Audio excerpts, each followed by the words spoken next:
پستان سے ناف تک، اور بہتر یہ ہے کہ ران تک ہو۔ عورت کے لیے جو ذکر ہوا اضافی، جو دو کپڑوں کا ذکر ہوا، ایک سینہ بند اور ایک اوڑھنی، تو سینہ بند جو ہے وہ ناف سے لے کر، پستان سے لے کر، یعنی سینے سے لے کر ناف تک ہو کم سے کم، اور بہتر یہ ہے کہ وہ سینے سے لے کر ران تک ہو، یہ ہے ران تک ہو، یعنی زیادہ بڑا ہو وہ کپڑا، ٹھیک ہے جی۔ یہ ہے۔ اب جناب سنیں غسل میت کا طریقہ کیا ہے۔ غسل میت کا طریقہ یہ بڑا جی اہم مسائل ہیں، ان کو اچھی طرح اگر آپ سیکھ لیں گے تو انشاءاللہ پھر آپ کو پریشان ہونے کی ضرورت نہیں پڑے گی۔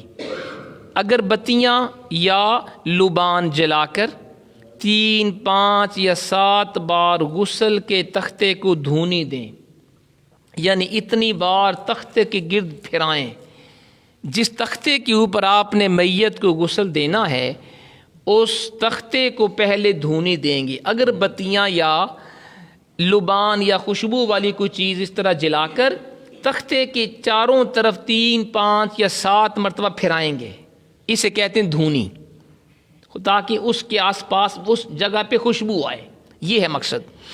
تختے پر میت کو اس طرح لٹائیں جیسے قبر میں لٹاتے ہیں، سیدھا سیدھا جناب۔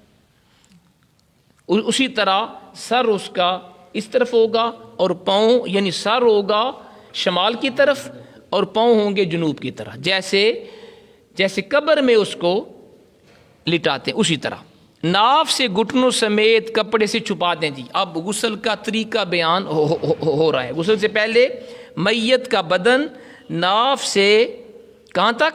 گھٹنے سمیت، گھٹنے بھی شامل ہیں کیونکہ گھٹنے بھی مرد کی جو ستر ہے اس میں آتے ہیں، تو ناف سے لے کر گھٹنوں سمیت میت کا بدن ڈھانپ دیا جائے کپڑے سے۔ آج کل غسل کے دوران عام طور پہ سفید کپڑا اوپر ڈالتے ہیں اور ہوتا بھی وہ باریک ہے، جب پانی اس کے اوپر ڈالا جائے تو میت کے اعضاء، ستر کے اعضاء نظر آتے ہیں، یہ درست نہیں ہے۔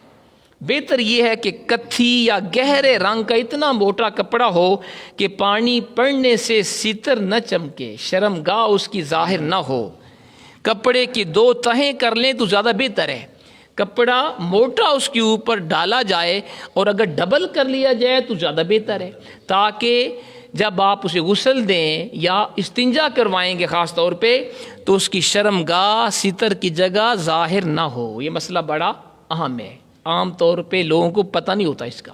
میں نے 1-2 جگہ پہ دیکھا بھی کہ غسال نے جب اس کو غسل دیا تو باریک کپڑا اس نے اوپر ڈال دیا کہ جب پانی ڈالا گیا تو اس کی ستر کے اعضاء ظاہر ہو گئی۔ یہ منع ہے بھائی، دیکھیں اسلام کتنا شرم و حیا والا دین ہے کہ میت کے بھی اعضاء کو فوت ہونے کی بعد بھی نہیں دیکھ سکتے، تو موٹا کپڑا ڈبل ہو تو اچھا ہے۔ اب نہلانے والا اپنے ہاتھ پر کپڑا لپیٹ کر پہلے دونوں طرف استنجا کروائے، یعنی پانی سے دھوئے اس کی دونوں شرمگاہیں، اگلا حصہ اور پچھلا حصہ۔ کپڑا اپنے اوپر کپڑا وغیرہ یا شاپر وغیرہ، یا عام طور پہ وہ ایک دستانے ہیں وہ بھی ٹھیک ہے۔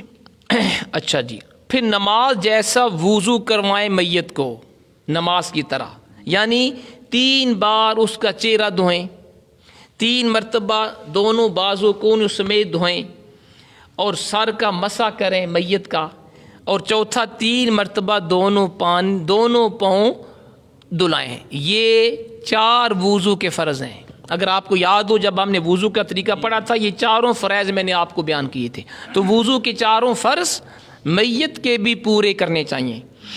میت کے وضو میں پہلے گٹوں تک ہاتھ دھونا، یعنی کلائیوں تک ہاتھ دھونا، کلی کرنا اور ناک میں پانی ڈالنا نہیں ہے۔ میت کے ہاتھوں کو بھی نہیں دھونا گھٹنوں تک، کلی بھی اس کو نہیں کروانی کیونکہ وہ زندہ نہیں ہے۔ پانی اگر ڈالیں گے منہ کے اندر تو وہ سینے کے اندر جا کے جمع ہوگا، کلی نہ کروائی جائے۔ ناک میں پانی بھی نہ ڈالا جائے کیونکہ بیچارہ زندہ نہیں ہے، جو پانی اوپر ڈالیں گے وہ دماغ میں چلے جانے کا اندیشہ ہے، اس لیے یہ کام نہیں کرنا۔ اچھا جی، البتہ کپڑے یا روئی کی پھریری بھگو کر دانتوں، مسوڑوں، ہونٹوں اور نتنوں یعنی ناک پر پھیر دیں۔ ایک نا عام طور پہ میں نے دیکھا ہے کہ روئی بھگو کر وہ منہ کے اندر، دانتوں پر، مسوڑوں پر، ناک پر اور ہونٹوں پر وہ آپ بھگو کے وہ پھیر دیں، بس ٹھیک ہے۔ یہ پھر سر یا داڑھی کے بال اگر ہیں تو ان کو دھوئیں، سر کے بال ہیں، داڑھی شریف ہے تو اس کو بھی پھر دھو لیں۔ اب وضو آپ میت کا ہو گیا، اب بائیں جانب یعنی الٹی کروٹ لٹا کر بیری کے پتوں کا جوش دیا ہوا پانی، نرم، وہ کیا کہتے ہیں، نیم گرم ہو، زیادہ گرم، اگر پتی بیری کے پتوں والا پانی ہے تو زیادہ بیسٹ ہے، اور اگر وہ نہ ملے تو خالص پانی ہو، صاف پانی ہو اور وہ نیم گرم ہو، تو میت کو کیسے جی، الٹی کروٹ یعنی بائیں طرف لٹا کر ایسے اس کے دائیں طرف کا پورا حصہ اس کو دھویا جائے۔ اچھا جی، اور سر سے پاؤں تک پانی بہائیں تاکہ تختے تک پانی پہنچ جائے، اچھی طرح اس کا پورا بدن کا حصہ دھو دیں۔ پھر سیدھی کروٹ یعنی دائیں طرف لٹا کر پھر اسی طرح کریں جیسے بائیں طرف پہلے اس کو آپ نے کیا، ایسے پورے دو، پھر اس کو دوسری جانب یعنی دائیں جانب لٹا کر سائڈ کے اوپر ایسے پورا اس کو دھوئیں گے۔ اچھا جی، پھر ٹیک لگا کر بٹھائیں میت کو، تھوڑا پیچھے سے ٹیک لگا کے بٹھائیں اور نرمی کے ساتھ پیٹ نچلے حصے پر ہاتھ پھیریں، بٹھا کر ایسے آہستہ آہستہ، تاکہ اگر بدن سے اگر اب بھی اس کے بدن کے اندر کوئی غلاظت، کوئی ایسی گندگی ہے تو وہ باہر نکل آئے، اگر کوئی چیز باہر نکلی اس کو دھو دیں۔ اب دوبارہ میت کو وضو یا غسل دینے کی حاجت نہیں ہے، وضو بھی آپ نے پہلے میت کو کروا لیا، غسل بھی ہو گیا، اب اگر اس کے بدن سے کوئی گندگی وغیرہ نکلے بھی اس کو آپ صاف کر دیں، بدن کا وہ حصہ صاف کر دیں، دوبارہ اس کو غسل اور وضو کروانے کی ضرورت نہیں ہے۔ جی بالکل، وہ وہی نا، اس کو آپ صاف کر دیں۔ پھر آخر میں سر سے پاؤں تک 3 بار کافور کا پانی بہائیں۔ کافور ایک خوشبو ہوتی ہے، وہ دکان والوں کے پاس ہوتی ہے، ان کو بتائیں گے۔ تو سر سے پاؤں تک 3 مرتبہ کافور کا پانی بہائیں تاکہ خوشبو والا بدن ہو جائے۔ پھر کسی پاک کپڑے سے بدن آہستہ سے پونچھ دیں، تولیہ وغیرہ۔ ایک بار سارے بدن پہ پانی بہانا فرض ہے اور 3 مرتبہ بہانا سنت ہے۔ تو بہتر یہ ہے کہ 3 مرتبہ پانی بہائیں، جیسے زندہ بندے کے لیے بھی مسئلہ یہی ہے کہ 1 مرتبہ پورے بدن پہ پانی بہانا غسل میں فرض ہے اور 3 مرتبہ پورے بدن پہ پانی ڈالنا سنت ہے، میت کا حکم بھی یہی ہے۔ اچھا جی، اب جناب سنیں کہ کفن کو 1 یا 3 یا 5 یا 7 بار دھونی دے دیں۔ کفن کو بھی اگربتیاں یا خوشبو جلا کر اس کو بھی 3، 5 یا 7 مرتبہ دھونی دے دیں، جیسے آپ نے تختے کو دھونی دی تھی، اس کے چاروں طرف تھوڑا اس کو پھرائیں، پھر اس طرح بچھائیں۔ اب جی سنیں کفن پہنانے کا طریقہ کیا ہے، کفن کیسے میت کو پہنایا جائے۔ تو طریقہ یہ ہے کہ اب اس طرح بچھائیں کہ پہلے لفافہ یعنی بڑی چادر نیچے بچھائیں گے، پھر اس کے اوپر تہبند جس سے اس کو باندھتے نا، شلوار کی جو جگہ پہ ہوتا ہے تہبند، اس کے اوپر بچھائیں۔ اس کے اوپر کفنی یعنی قمیص، ہم نے پیچھے بیان کیا نا، مرد کو 3 کپڑوں میں کفن دینا سنت ہے، ٹھیک ہے جی، کفنی یا قمیص اور تہبند اور تیسری شے لفافہ یعنی چادر اور جناب تہبند اور قمیص، چادر، تہبند اور قمیص یا کفنی۔ تو اس طرح ترتیب یہ ہے جو میں نے آپ کو عرض کی ہے کہ سب سے پہلے بڑی چادر نیچے بچھائیں گے، اس پر تہبند بچھائیں گے اور اس کے اوپر کفنی رکھیں گے۔ اب میت کو اس پر لٹائیں اور کفنی پہنائیں، جو قمیص تھی نا جو آپ نے بنائی تھی وہ اس کو پہنا دیں۔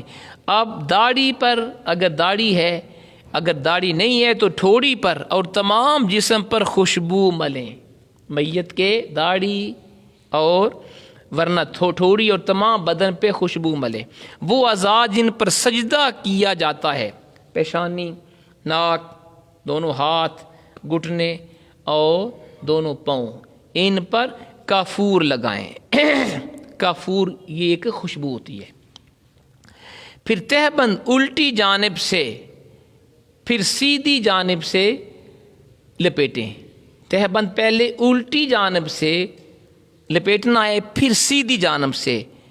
اچھا جی، اب آخر میں لفافہ بھی اسی طرح، جو آپ نے بڑی چادر سب سے نیچے بچھائی تھی اس کو بھی پہلے الٹی جانب سے لپیٹیں، پھر سیدھی جانب سے۔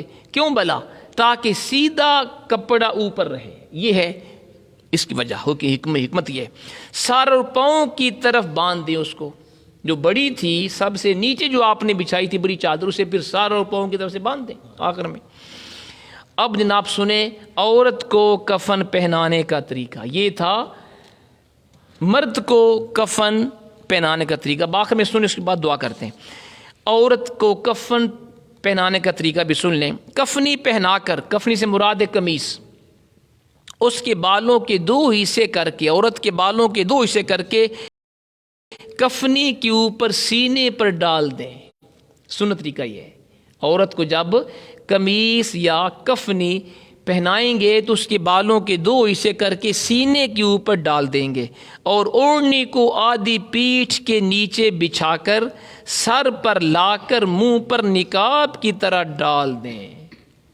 اوڑھنی جو اوپر دوپٹہ ہوگا اسے آدھی پیٹھ کے نیچے بچھا کر سر پر لا کر منہ کے اوپر نقاب کی طرح ڈال دیں، تاکہ اس کا منہ بھی غیر محرم دیکھے نہ۔ یہ ہے اسلام، جو عورت کے فوت ہونے کے بعد بھی اس کا منہ کسی کو دیکھنے کی اجازت نہیں دیتا۔ یہاں تو جناب عورتیں زندہ ہو کر ننگے منہ، ننگے بدن، اور کس طرح بے شرمی کے ساتھ وہ بازاروں میں اور کالجز کے اندر، یونیورسٹیز کے اندر وہ جاتی ہیں اور کوئی پوچھنے والا نہیں ہے۔ اصل میں ہم قصوروار ہیں، مرد۔